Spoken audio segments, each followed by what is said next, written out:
कौन जात हो? आपका पूरा नाम क्या है? सरनेम क्या लगाते हैं आप? ये वो सवाल हैं जिनसे गाहे बगाहे जाने अनजाने कहीं न कहीं हम भारतीय टकराते रहते हैं। देश की एक बड़ी आबादी है जिनके साथ आगे होने वाला व्यवहार इस सवाल के सवाल से ही तय होता है। आज भी, फिर चाहे थाने में एफआईआर कराना हो या फिर स्कूल कॉलेज में एडमिशन लेना हो, ये सवाल प्रत्यक्ष या अप्रत्यक्ष रूप से सामने आ ही जाता है। लेकिन अब ये सवाल भारत सरकार देश के हर नागरिक से पूछने वाली है।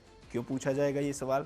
जाति जनगणना से ऐसा कौन सा लाभ होने वाला है कि हर कोई इसका क्रेडिट लेने में लगा हुआ है? जातियों को गिनना क्यों है जरूरी? क्या है इसके पीछे का इतिहास और क्या है इसके पीछे की राजनीति? इन सब मसलों पर बात करेंगे विस्तार से इस वीडियो में। साथ ही ये भी बताएंगे कि रामदेव को फिर से कोर्ट से क्यों फटकार लगी है और पानी को लेकर क्यों भिड़ गए हैं दिल्ली, हरियाणा और पंजाब। नमस्कार, मैं हूं गौरव श्यामा पांडे और आप देख रहे हैं खबरगांव समाचार। भारत सरकार, जिसका प्रतिनिधित्व प्रधानमंत्री के पद पर बैठे नरेंद्र मोदी के हाथ में है, ने तय किया है कि सामान्य जनगणना के साथ ही जातिवार गणना भी की जाएगी। ये फैसला राजनीतिक मामलों की कैबिनेट कमेटी में लिया गया और इसकी जानकारी केंद्रीय सूचना प्रसारण मंत्री अश्विनी वैष्णव ने प्रेस ब्रीफिंग में दी। जैसा कि हम बीते दिन के खबरगांव समाचार में भी बता चुके हैं कि ये फैसला लोगों के लिए चौंकाने वाला था। एक तो लोग पहलगाम आतंकी हमले के बाद एक के बाद एक हो रही हाई लेवल मीटिंग्स पर टकटकी लगा के बैठे थे, इंतजार कर रहे थे कि मीटिंग में क्या फैसला लिया गया। अश्विनी वैष्णव इसके बारे में बताएंगे।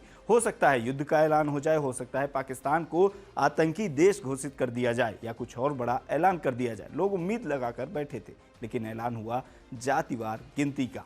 एक ऐसा मुद्दा जिसे बीजेपी हमेशा छूने से बचती रही है, उस पर भाजपा सहमत कैसे हुई, ये समझने की कोशिश करते हैं। हम सब जानते हैं कि देश में हर 10 साल पर जनगणना होती है। लोग गिने जाते हैं, नाम, पता, धर्म, धंधा, लिंग, भाषा और सामाजिक आर्थिक हैसियत से जुड़े कुछ सवाल पूछे जाते हैं। इसे थोड़ा आसान भाषा में समझिए। देश को मान लीजिए एक परिवार में जब खाना बनता है तो ये पूछा ही जाता है कि कितने लोग हैं, कौन क्या खाएगा या कितनी रोटी खाएगा। इसी जानकारी के आधार पर भोजन तैयार होता है। इसी तरह से पूरे देश में कितने लोग हैं, उनकी क्या जरूरतें हैं, उनके पास क्या क्या चीजें उपलब्ध हैं, ये सब जानकारी भी जरूरी होती है। इन्हें दर्ज किया जाता है और इसके आधार पर तैयार की जाती हैं नीतियां, बनाई जाती हैं योजनाएं। आखिरी जनगणना 2011 में हुई थी। इसके बाद 2021 में होनी थी, लेकिन कोरोना को कारण बताकर जनगणना नहीं कराई गई। तब से लेकर अब तक यानी 2025 में भी इस बात का जवाब नहीं मिला है कि भारत सरकार ने इतने सालों में जनगणना क्यों नहीं कराई और वो कब जनगणना करवाएंगे।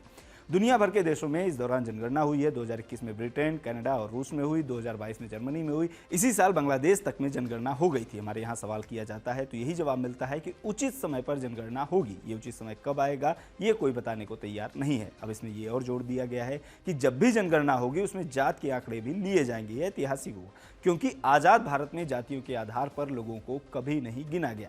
आखिरी बार 1931 में गिना गया था, तब अंग्रेजों ने जातिवार गणना कराई थी। 1941 में भी कराई थी, लेकिन ये पब्लिश नहीं हो पाया था। आज़ादी के बाद 1951 में पहली बार जनगणना हुई। तब गृह मंत्री सरदार पटेल थे। उन्होंने जातिवार गणना को खारिज कर दिया। सिर्फ अनुसूचित जातियों और जनजातियों को ही गिना गया। बाद की सरकारों ने भी इसे ही फॉलो किया। अब बच गया पिछड़ा वर्ग। आरक्षण की मांग उठने लगी। 1953 में काका कालेलकर आयोग बना। इस आयोग ने पिछड़े वर्ग का हिसाब लगाया। जात के आंकड़ों का आधार था 1931 की जनगणना। हालांकि कालेलकर आयोग के सदस्यों में इस बात पर सहमति नहीं बनी कि पिछड़ेपन का आधार जातिगत होना चाहिए या फिर आर्थिक।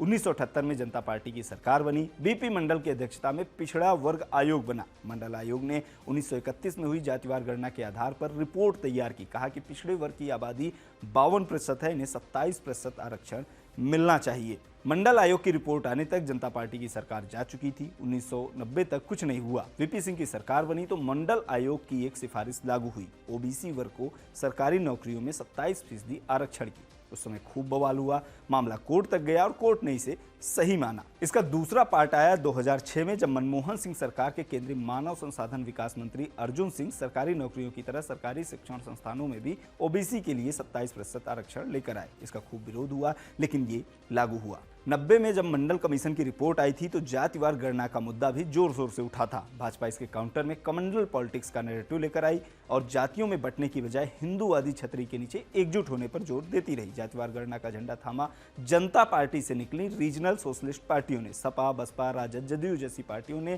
पिछले 3 दशकों में जातिवार गणना का मुद्दा उठाए रखा। शरद यादव, मुलायम सिंह यादव और लालू यादव के लोकसभा में दिए पुराने वीडियो रील की शक्ल में आपकी टाइमलाइन पर आ ही गए होंगे। दबाव में 2011 की जनगणना के दौरान सोशियो इकोनॉमिक एंड कास्ट सर्वे जरूर कराया गया, लेकिन इसके आंकड़े कभी सार्वजनिक नहीं किए गए। कहा गया कि आंकड़े इकट्ठा करने वाले ट्रेंड नहीं थे पर्याप्त और इनमें त्रुटियां हैं। न तो कांग्रेस की यूपीए सरकार ने और न ही 2014 में बनी भाजपा की सरकार ने इसे सार्वजनिक किया। रीजनल पार्टियां जात जनगणना की मांग करती रहीं। बीच बीच में भाजपा नेता गोपीनाथ मुंडे का लोकसभा में दिया वो भाषण भी खूब वायरल किया गया, जिसमें वो जात जनगणना के पक्ष में बात कर रहे हैं। भाजपा तब विपक्ष में थी और कांग्रेस सत्ता में। मुंडे ने तब कहा था कि अगर जातिवार गणना नहीं हुई तो ओबीसी वर्ग को न्याय दिलाने में 10 साल और लग जाएंगे। ये वीडियो 2010 का है।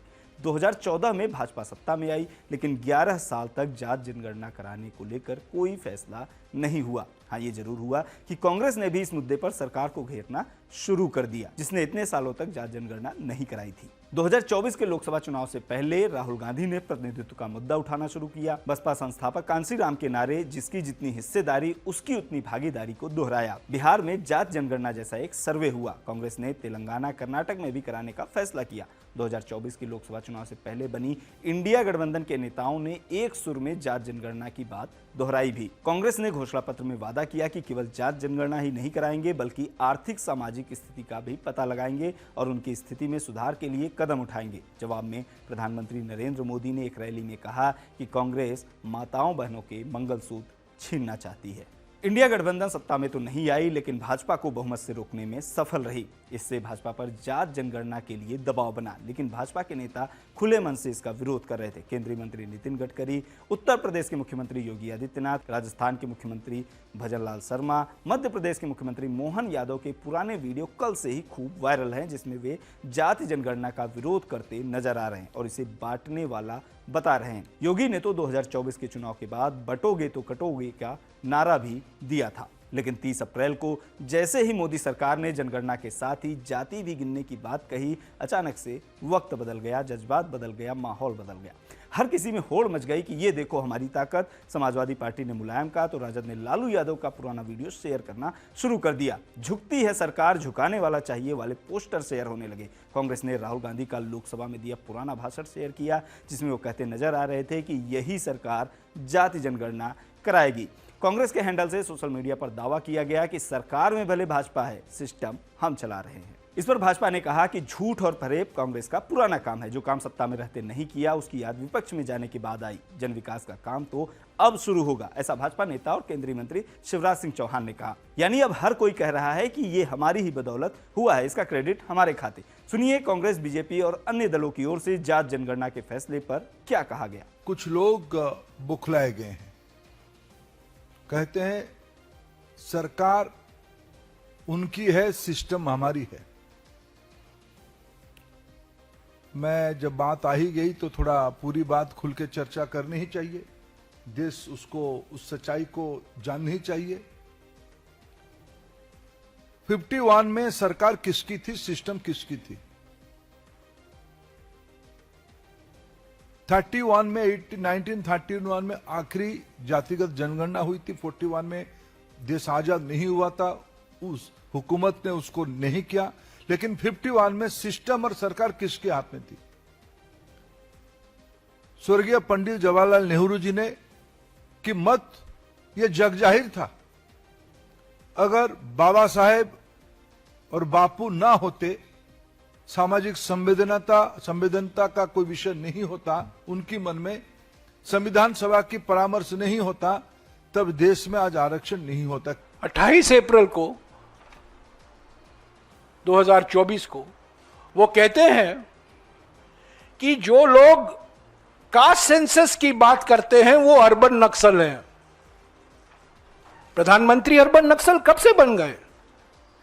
गृहमंत्री अर्बन नक्सल कब से बन गए? हम सोच रहे थे कि गृहमंत्री नक्सलवाद के खिलाफ ऑपरेशन कर रहे हैं सब जगह। गृहमंत्री भी अचानक अर्बन नक्सल बन गए, प्रधानमंत्री अर्बन नक्सल बन गए। ठीक 1 साल पहले एक चैनल के इंटरव्यू में, और ये सब हमारे कागजात नहीं है, ये सब सबको उपलब्ध है। जो कास्ट सेंसस की मांग कर रहे हैं उनकी विचारधारा, उनकी सोच अर्बन नक्सल की सोच है, प्रधानमंत्री ये कहते हैं। तो प्रधानमंत्री जी कल शाम को क्या हो गया? अर्बन नक्सल नहीं याद आया आपको? और आपने धूमधाम बड़े तरीके से ये कहा कि हम जाति जनगणना कराएंगे, और इसका श्रेय लेने में लगे हुए हैं सभी मंत्री और प्रधानमंत्री, गृह मंत्री, अलग अलग मंत्री, सरकार के प्रवक्ता। तमाम हमारे पुराने समाजवादी नेता और बड़ी संख्या में सामाजिक न्याय के आंदोलन को आगे बढ़ाने वाले लोग, उनकी वजह से ये परिणाम मिला है। एक लंबी लड़ाई के बाद आज सरकार तैयार हो गई है कि उन्हें जाति जनगणना कराना पड़ रहा है। जातिवाद जनगणना का मुद्दा हमेशा बहुत जिम्मेदारी से समाजवादियों ने उठाया, और आज हमें उम्मीद है कि इस जाति जनगणना के माध्यम से जो पीढ़ी का दबाव है, बहुत सच्चे डाटा, सच्ची जानकारी मिल जाएगी। और अभी तो इससे आगे और कदम बढ़ने हैं। सबके अपने अपने दावे हैं, अपने अपने हित है। भाजपा जहां इस फैसले के जरिए प्रधानमंत्री नरेंद्र मोदी की ओबीसी नेता की छवि को मजबूत करना चाहती है, वहीं कांग्रेस राहुल गांधी को पिछड़े वर्ग का झंडाबरदार बताना चाहती है। 2014 में भाजपा पूर्ण बहुमत के साथ सत्ता में आई क्योंकि उसे यूपी बिहार में गैर यादव ओबीसी वर्ग का खुला समर्थन मिला था। राम मंदिर आंदोलन के समय भाजपा ने इस वर्ग के वोट को मिस किया था और बहुमत को भी। 2024 में ये वोट बैंक छिटका और इंडिया गठबंधन मजबूत हुआ।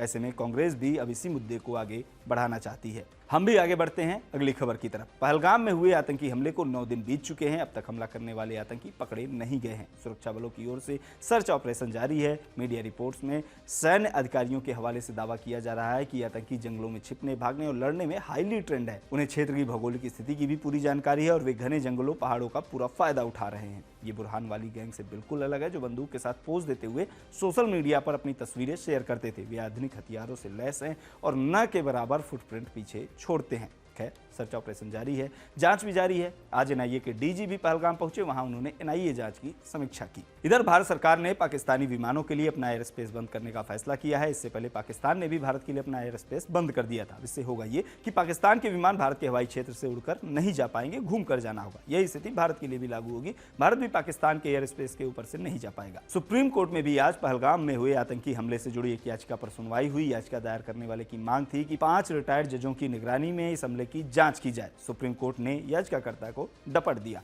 फटकार लगाते हुए कहा कि हाईकोर्ट या सुप्रीम कोर्ट के जज रक्षा मामलों के विशेषज्ञ कैसे हो सकते हैं, ये सही समय नहीं है। इस तरह की याचिका लगाकर सुरक्षा बलों का मनोबल न गिराएं। अगली खबर है दिल्ली हाईकोर्ट से, जहां से बाबा रामदेव को एक बार फिर से फटकार मिली है। मामला शरबत जिहाद वाला है। पिछले महीने बाबा रामदेव ने पतंजलि का शरबत लॉन्च किया था।